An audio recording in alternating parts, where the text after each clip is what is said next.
It's such an exciting day, and I promise you it's gonna get even more exciting because this is What's the Tea. And over here, we're gonna get to know somebody very, very special. He is actually the ultimate beauty master and the founder of Teviant, ALBERT KURNIAWAN. But before I call him out, if you didn't know, he has been slaying in the industry for the past 20 years. Whether it's in his content, the trends that he does on social media, and building his beauty empire, and even education, because Albert really loves to share his skills. He has been doing this for the past 20 years.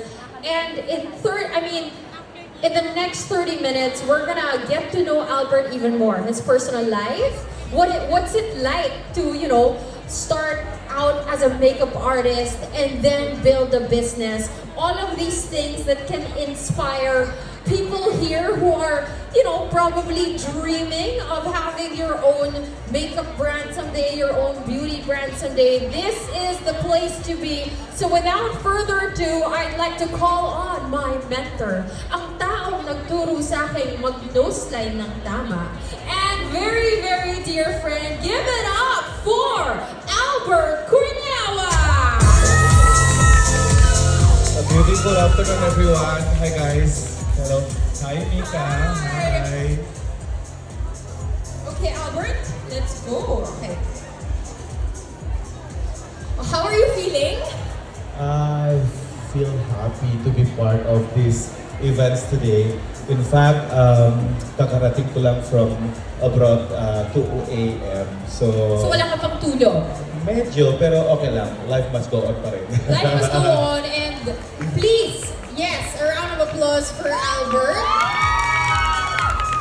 Grabe yung fans club mo, ah. Okay, Albert, let's get straight into it. I mean, I know you're a very busy person. We talked a little bit backstage about everything you planned for Teviant. But let's backtrack. What was the turning point na makeup artist ka and then you're like, oy, nagising ka na lang ba? And I want to start a beauty brand. I want to start Teviant. What started that for you? Well, showbiz or yung totoo? Yung totoo! Okay, I'm not gonna lie. I have a few factors that pushes me talaga na to have Teviant or to push Teviant, to launch Teviant. The first one is actually age. I am in the industry where there's nothing is permanent. Every day there's new talent coming in.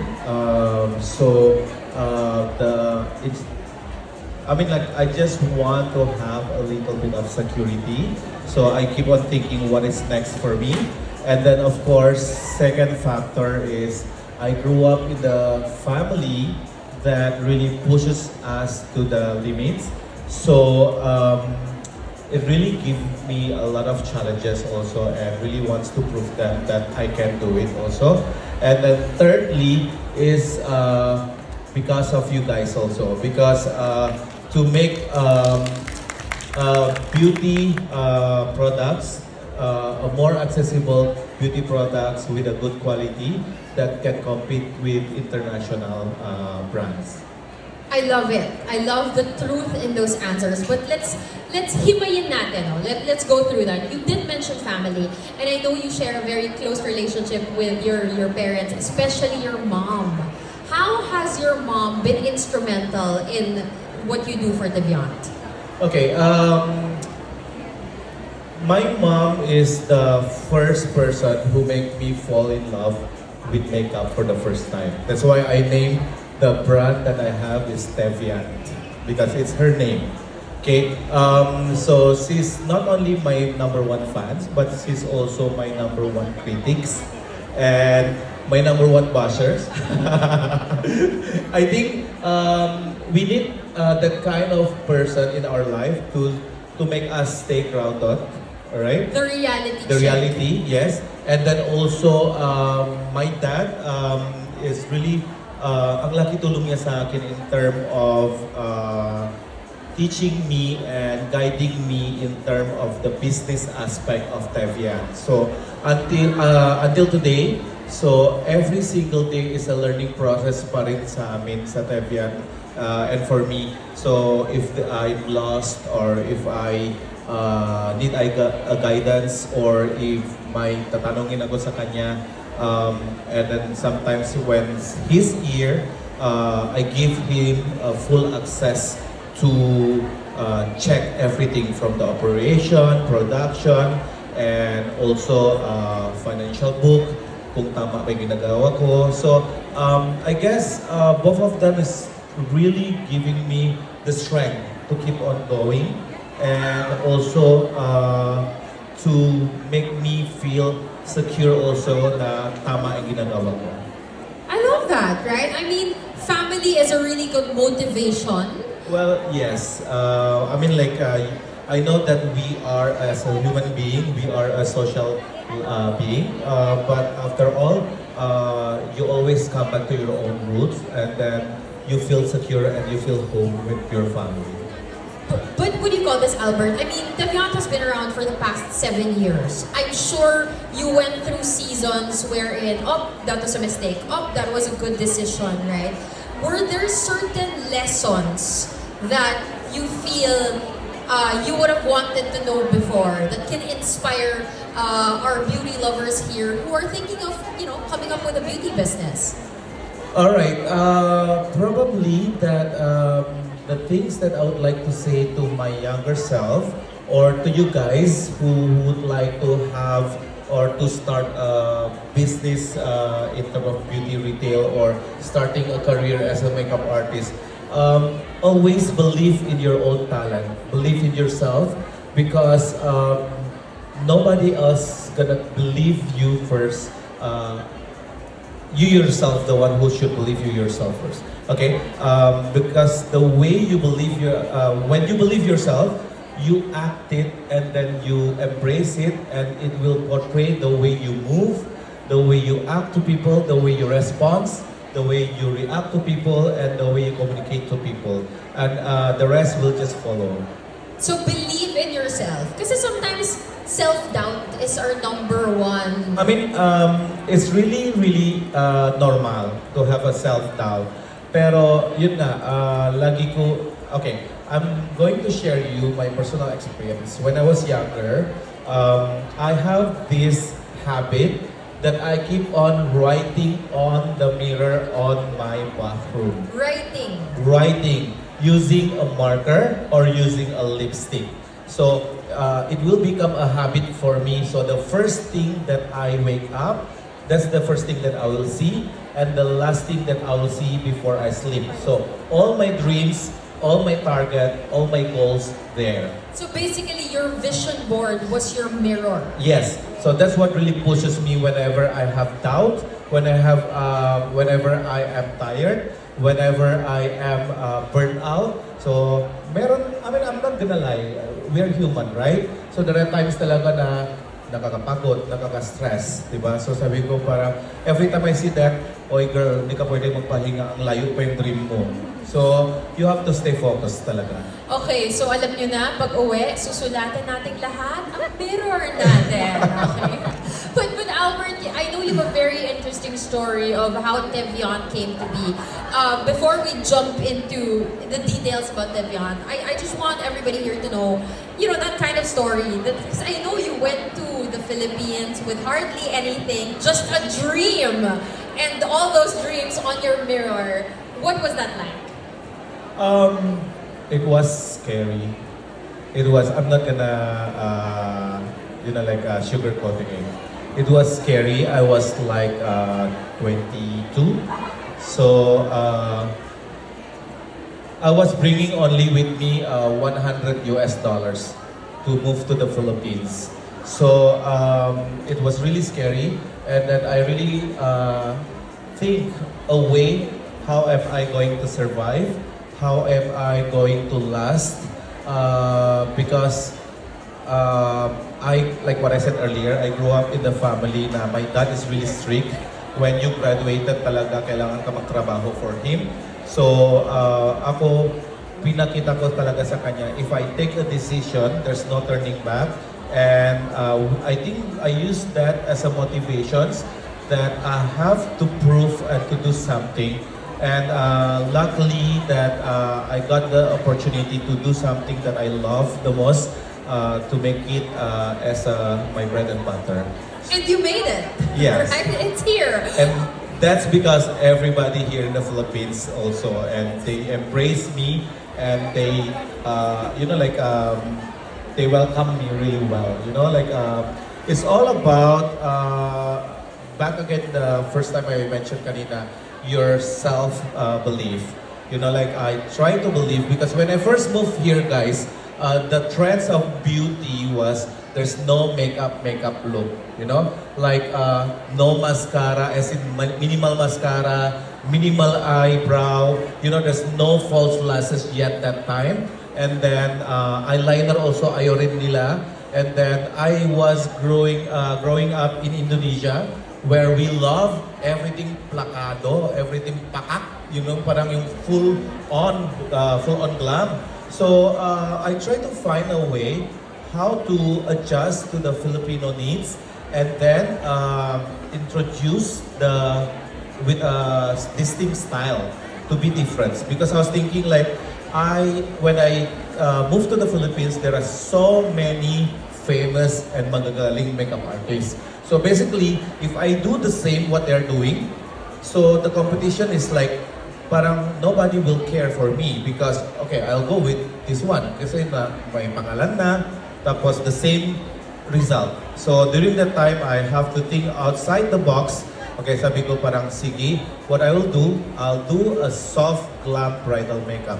When I first do my bridal makeup gig, I'm just gonna share to everybody here.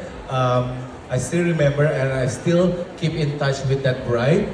I posted it, it's a full-on bridal makeup, with false lashes, with eyelid tape, with a gloss, everything. And then, you know what? The next day, I got 20 inquiries. 20? 20. Wow. Yes. That's why I said believe yourself. Believe yourself. You can do it, and think of something to set you apart from the rest. Because if you keep on doing the same like what others doing, you're gonna be the same like others. So Albert, you are a visionary. That is very clear with everything that you've done at Teviant. You are a shaper and a mover in this, in the Philippine beauty industry, right? So I want to know though, out of all the products you created for Teviant, which is a lot, what is your favorite? Oh my God. Top 3. Kasi alam kong mahirap yan. Top 3. It's Alam like mo, choosing among your children, ano?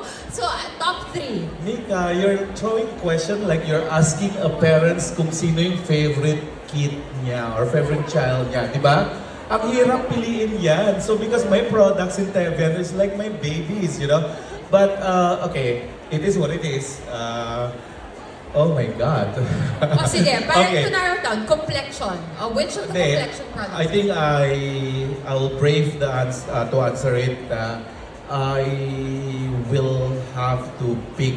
It's gonna be the Ultimate Skin Master collections, which is the base collections. Because not only as a makeup artist of 18 years, I was exposed with so many brands, so many high-end brands, local brands. I've been doing makeup for so many occasions. I've done wedding in the summer, in the heat of Palawan weather. I've done wedding in Egypt, in ibang country, even winter. So I always dream of certain formulations which is versatile, and also yet can work at the Filipino skin, Filipino lifestyle, and also Philippines weather. So that's why if you notice, Teviant launched the base collection on the latter part, because it's really a challenge for me. Because I say, if I don't achieve what I want, I'm not gonna push it. So what I did, I'm so lucky that with the R&D team, and of course the lab and the chemists that I work with in Italy, we decided to invest on the technology of the Ultimate Skin Master. So technically, the technology of the Ultimate Skin Master collections, only Teviant in the world have the right to use that technology, which is the elastic technology and also the active ingredients, and the machine also, we invest also in the machine also. Yes, so that's why it's actually one of the hardest R&D and product development that I've done, and but yet to see it, how much people loving it, it's really giving me a good parang pwede na ako matulog mahimbing. But you know what? Like, if you haven't tried it, you have to. I mean, hearing from Albert, the amount of work that really goes into it. And I know the process. You keep traveling. You keep visiting the factory. Talagang if you're not happy with it, hindi natin ilalabas yan. I am not attaching my name to it. So you are the founder. You also do R&D. You also do creative director in Teviant. But can you walk us through the process of actually, before you launch a product into the market, Okay. how do you do it? In Teviant, we do it quite different. I mean, like right now, we are working with technically 6 factories, and all of them say we are doing differently because I am being meticulous and then I am being precise with what I want. So technically, I give a concept. This is what we do. This is how we do it, okay? I just want to share to you guys so that you guys know also, bakit in Teviant, pati restocking, medyo na-delay. Okay? So, every production, so I conceptualize everything. I have a mood board, I have idea, product ideas, everything. And then I have to propose it to the board of directors of Teviant, and then the team of R&D, and then we propose also to all factories that we're working with. So I don't choose which one I'm gonna award the factories with. So from there, they have to bid which with the certain formulations according to what I need. So you're very specific that I want the finish to be matte. I want Yes. those things. Yes, and the criteria, even to the picking of the active ingredients, I was pretty much involved with it. And then when they submitted their formulations, so I pick kung sino yung pinaka nakuha yung formulation yung gusto ko, and then after that, moving forward, we also do stability and compatibility tests, which we will never skip it. And then after that, we in Teviant alone, we do internal tests. So we will do a test on 50 different women from different... 50 different women. Imagine Yes. that. Parang you come up with a product, 50 different women. Yes, from 50 different lifestyle, different age group, different liking, and different behavior. So to get their feedback, and then after that, from there, if we got a positive feedback, that's the time we produce it. And then the reorder ganun ulit. Every batch we will do a retest. Every batch. Every so batch. even if you've already launched it, the products Yes. are in the market, if you do a reorder, it's tested once Yes, again. because we want to make sure that every batch is the same, every batch is perfect. Ladies and gentlemen, now you know that every time you buy a Teviant product, that is quality right there. I mean, so much investment, pawis, tears, dugo. Walang tulugan. diba? And kahit yung mga production team namin and warehouse team namin galit na galit sa akin kasi hindi ko pinapasa kung wala pa test. But okay, Albert, when it comes to Teviant products, it is bar none really, really well done, okay? Thank but you. what your personal life? Oh, I wow. mean, you're everywhere. You're traveling. I see your Instagram. You're everywhere. How do you relax? Oh well, my life is like an open book, like especially on social media. I don't filter whatever I want to say on my social media. So I guess everybody already knows that I love to cook. That's how I distress myself. and Indonesian food. and many more. And I love to travel, definitely. And lastly, to spend time with my pet. So many people don't know that I have 13 dogs. 13. Yes, I have 15 cats. I have 7 parrots. I have 3 tortoises. May zoo po siya sa Di bahay. pa ako tapos. I have 4 chicken. And lastly, I have 2 peacock. Oh my God! Yes. I love it. Animal lover. Yes, A round I am of very applause, animal lover, yes. Mga animal lovers. That's yan. why in Teviant also, I translated in every production, we don't do animal testing. And we, the direction starting last year also in Teviant, we already start doing the vegan way of doing it. And mostly of our products already have a vegan certifications also. Okay, now you know. Now you know. I love that we're getting to know Albert even more personally. But Albert, if there are 3 words to describe Albert Kurniawan, what would it be? Naku, hindi ko alam na, akala ko sumali lang ako dito sa beauty con. Yun pala, beauty contest pala ito. So, okay, 3 words. Oh my God. Wait lang ah. Talo na agad ako sa Q&A ito. Wait lang. Okay. Definitely, I'm ambitious. Okay? I am ambitious. I am resilient. Maybe lastly, maganda. Katulad nyo lahat. Correct! Correct! Kita mo Katulad nyo naman. lahat. Oo, napupuyat siya, nagta-travel. Pero hindi nagkaka-wrinkles. Kahit Oh, iniisip grabe, niya meron yung na. Teviant. Meron na. But what do you call this, Albert? You've had a lot of milestones in your career as a celebrity makeup artist, as a founder of a beauty brand. But what would you say is your proudest moment? Okay, I live my life to the fullest every day. I think, we should. You shouldn't regret everything that you do every day. And you should make sure that you do everything, or you give everything to the maximum level. I think my Teviant team and Teviant family also, they know how I work. I like to push people because that's how I work. I like to push myself beyond my limits. So, siguro, the most significant, probably, the time that I moved to the Philippines, just bringing 100 US dollars, and to be able to make a career, and then a few years after, I have so many celebrity clients, and 10 years after, I launched my own beauty brand. So I guess that's really my proudest moment.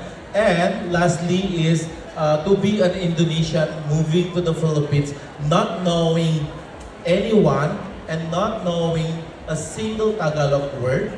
But now, marunong na po ako mag-Tagalog So, galing niya fluently. mag-Tagalog. At marunong na rin ako, kasabot rin ako Bisaya. Okay? And then we'll be able to be loved and to be accepted by a lot of Filipino. That's really my proudest moment. It's not easy, but I am so proud. Sometimes when I travel, it's easier to explain I am Filipino than I'm Indonesian. Kasi kung sabi ko Indonesian, saan yun? Is it Bali? Sabi ko, Filipino. Mas madali. Correct. But what's next for Teviant? Without spoilers. Okay, like what I said, I always, like what I said, I never gatekeep anything, okay? Record nyo na to. Post nyo na sa social media. Okay, I've been doing the R&D production trip the past 2 weeks from Indonesia, Philippines. I went to China for packaging to be shipped to Italy. And in 2 days, I'll be going to Italy because right now, our 3 productions is already done and they're about to ship to the Philippines. And probably the biggest another mileage from Teviant will be that Okay. As an Indonesian, of course, it's my dream to make Teviant to be available in Indonesia. So we are doing the papers already, and hopefully, malapit-lapit na. So yeah, to make everyone proud. So don't worry, guys. We still call it Filipino brand to be launched in Indonesia. That is so nice. You know, when Teviant goes global, as it is going global, you saying that it is a Filipino brand, that means something to all of us here, right? So a round of applause to the efforts of Albert. Because and after Teviant. all, Teviant is not only for me. Teviant is a venue for every Filipino who love beauty, who love makeup. Because Filipino welcome me without a doubt and embrace me really well here. So it's a way of me thanking everybody, every Filipino, to make you guys proud by translating it through my brand, through my products, and hopefully kahit sa Indonesia, it will be also make you proud also. So let's end with that, Albert. But is there anything you want to let Filipinos here, Filipinos who are beauty enthusiasts here, is there something you want to leave with them? Okay, I think I'm not gonna say only specifically for beauty enthusiasts lang. I guess for everybody. Alright? That's something that I always put in my mind. Okay, always stay focused. Always believe in yourself. There's nothing impossible. Kahit you think that a door is closed, it's already closed, but it's not probably locked. So what you have to do, you just have to push harder and open it to be able to enter. There you have it, everybody! Mr. Albert Thank you so much, everyone. Kurniawan. Thank you. Albert, let's take a photo before you first. Solo, of course, in the middle. There you have it. That's all the time we have. But what a discussion. Really learning from a pro about Teviant. Now you know that every bottle, every pan of Teviant Thank you so much, everyone. is for every